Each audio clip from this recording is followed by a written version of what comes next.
त्यागमूर्ती तू शांत चित्त तू योग रूप संसारी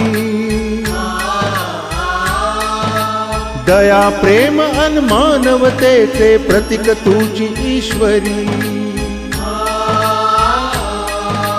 सिद्धमूर्ती सिद्धार्थ गौतम सकलांचा स्वामी